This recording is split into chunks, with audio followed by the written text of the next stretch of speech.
Suman TV ప్రేక్షకులకి నమస్తే. ఈరోజు నేను వచ్చేసిన జూబ్లీ హిల్స్లో ఉన్న ఇపియాన్ పెయిన్ సెంటర్కి. ఎస్, ఇక్కడ పెయిన్ రిలీఫ్ కోసం ఎంతోమంది పేషెంట్స్ వెయిటింగ్లో ఉంటారు. ఎందుకు ఎందుకు ఇంతమంది ఇపియాన్కి వస్తున్నారు? ఈ విషయంలో నిజంగా I have a very good clarity. ఎందుకంటే ఇంతకుముందు నేను ఒకసారి డాక్టర్ గారిని కలిసా, మాట్లాడా. వీళ్ళకున్న క్లారిటీ అండ్ వీళ్ళకున్న నాలెడ్జ్ ఈజ్ డివైన్. ఎస్, డెఫినెట్గా జనాలకి వచ్చిన వాళ్ళకి క్లియర్గా చెప్పడం వల్ల ఇక్కడికి ఎంతోమంది వస్తుంటారన్న విషయం నాకు క్లియర్గా అర్థమైంది. కాబట్టి నాకున్న డౌట్ని క్లియర్ చేసుకోవాలి అనుకుంటే కూడా this is the right place అనిపించింది. అందుకోసమే ఇక్కడికి వచ్చేసిన. సో ఈరోజు మన ముందు ఉన్నారు డాక్టర్ సుధీర్ దారా గారు. We all know him very well. He's a founder and director of ఇపియాన్. సో సార్ నమస్తే. సో సార్, యాక్చువల్గా ఈ డౌట్కి చాలా మందిని అడిగితే ఒక సాటిస్ఫైయింగ్ ఆన్సర్ నాకు రాలేదు. బట్ మిమ్మల్ని కూడా అడగాలనుకుంటున్నా. ఎందుకనంటే you always explain me a very good way. So యాక్చువల్గా కరోనా తర్వాత, ఈ కోవిడ్ పాండమిక్ తర్వాత చాలా మందిలో హిప్ జాయింట్లో పెయిన్స్ మొదలైనాయి.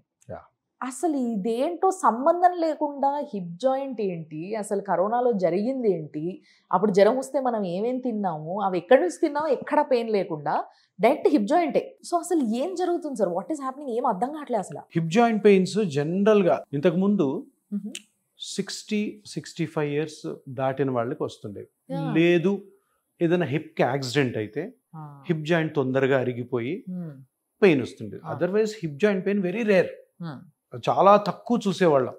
60 ఇయర్స్ తర్వాత ఎట్లాగూ హిప్లో గుజ్జు అరిగిపోతుంది కాబట్టి పెయిన్స్ వస్తుంది. ఇప్పుడు ఈ కోవిడ్ పుణ్యమా అంటూ మన కోవిడ్ రాగానే మనం ఏం చేస్తున్నాం, హాస్పిటల్ అడ్మిట్ అయినా అవ్వకపోయినా కానీ హై డోసెస్ ఆఫ్ స్టెరాయిడ్స్.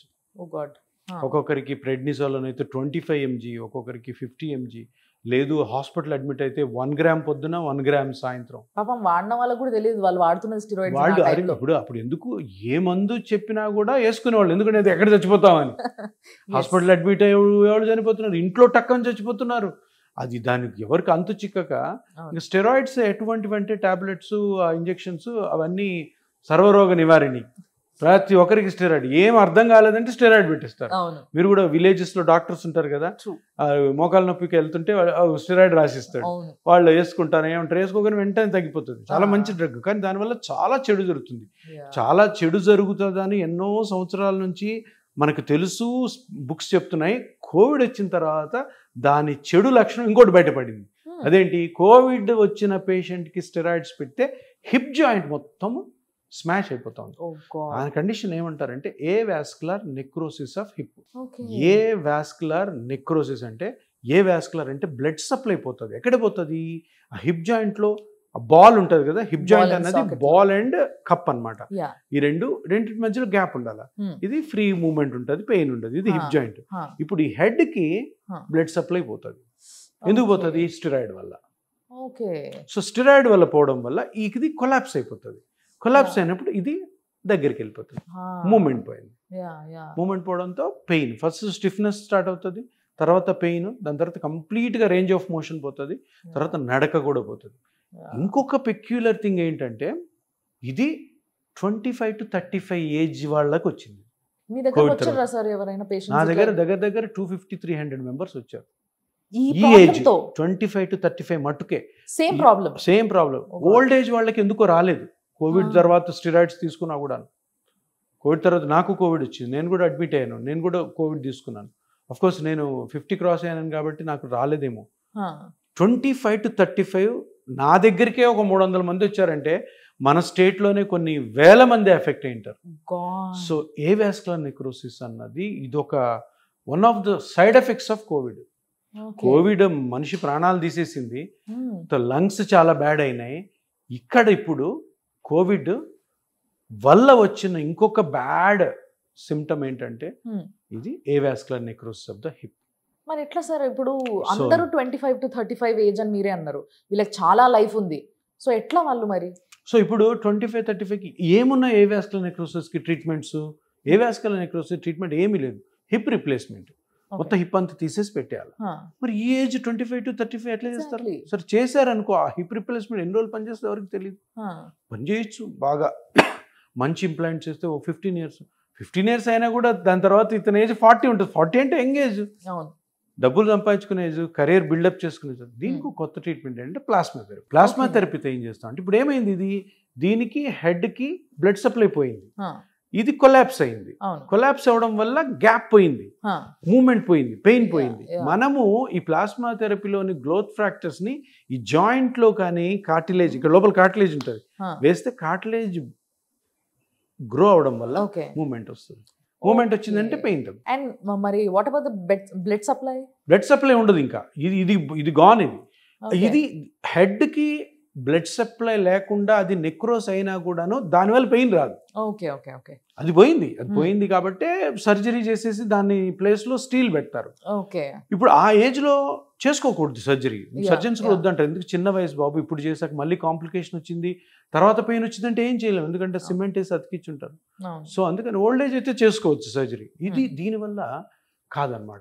తప్పకుండా కూడాను ఈ ప్లాస్మా థెరపీ ఇది ఎప్పుడైతే ఒక 8 years బ్యాక్ నేను తీసుకొచ్చాను ఇండియాలోకి, సో ఇది బ్లెస్సింగ్ ఇన్ డిస్గైజ్. ఏంటంటే ఆ కోవిడ్లో జరిగిన ఏవాస్కులర్ నెక్రోసిస్ చిన్న పిల్లలు, ఈ యంగ్ ఏజ్ వాళ్ళందరికీ కూడా బాగా ఉపయోగపడుతుంది. సో నైస్ నిజంగా. అండ్ ఇంకోటి సార్, నేను ఇది ఎప్పుడు మీతో మాట్లాడాలనుకుంటా ప్రతిసారి, but I somewhere miss it. So ఈ ప్లాస్మా ట్రీట్మెంట్ అనేది ఫస్ట్ ఆఫ్ ఆల్ మీరే ఇంట్రడ్యూస్ చేసిండ్రు అని నేను విన్నా. సో యాక్చువల్గా ఎప్పటి నుంచో ఉన్న ట్రీట్మెంట్, బట్ ఈ మధ్య విపరీతంగా జనాలు అందరూ వింటున్నారు ఈ ట్రీట్మెంట్ని. సో ఇన్ని సంవత్సరాలుగా ఎవరికి తెలియదా అసలు ఏంటి, ఎక్కడికి వెళ్ళిపోయింది ఇది? ఇది దగ్గర 30-40 years బ్యాకే గవర్నమెంట్ అప్రూవల్స్ ఉన్నాయి. దీన్ని ఇది వెస్ట్రన్ కంట్రీస్లో స్టార్ట్ చేశారు, తర్వాత ఇండియా అడాప్ట్ చేసుకుంది. తర్వాత ఏదో చాలా రీజన్స్ వల్ల సర్జరీకి ఫేమస్ అయిపోయింది. Surgery has gained popularity.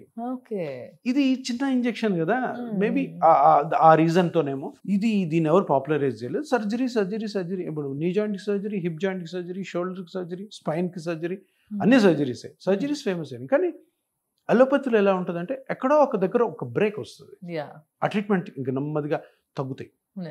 So ఇప్పుడు మనము స్టార్టింగ్లో మాట్లాడుకున్నప్పుడు ఇంత టెక్నాలజీ పెరిగింది, ఇంత రోబోటిక్ అంటున్నారు, ఆర్టిఫిషియల్ ఇంటెలిజెన్స్ అంటున్నారు, మరి ఇంత పెద్ద సర్జరీస్కి ఏదన్నా ఆల్టర్నేటివ్ ఉందా అని పబ్లిక్ అంతా చూస్తుంటుంది, అంతే కదా. ఇప్పుడు మనము ఒక మనిషి చేసే పని రోబో చేసేస్తుంది, లేదంటే 10 మంది మనుషులని రోబో చేస్తుంది, 100 మంది మనుషులు ఆర్టిఫిషియల్ ఇంటెలిజెన్స్ చేస్తున్నప్పుడు ప్రతి ఈ జబ్బు కానీ ఇటువంటి కండిషన్స్కి పెద్ద ఆపరేషన్స్ అవసరమా అన్న క్వశ్చన్ మార్కు రీసెర్చ్ ఎప్పటి నుంచో జరుగుతుంది. ఆ రీసెర్చ్ జరుగుతుంది. దీన్ని ఒక 8 years బ్యాక్ నేను బయటికి తీశాను. ఇది ఉంది ఆల్రెడీ, కొంతమంది డాక్టర్స్ చేస్తున్నారు, ortho doctors all over India. వాళ్ళు దాన్నే నమ్ముతారు. ఆపరేషన్స్ వాళ్ళకి పెద్దగా ఆపరేషన్స్ నేర్చుకున్నా కూడా చేయలేదు వాళ్ళు.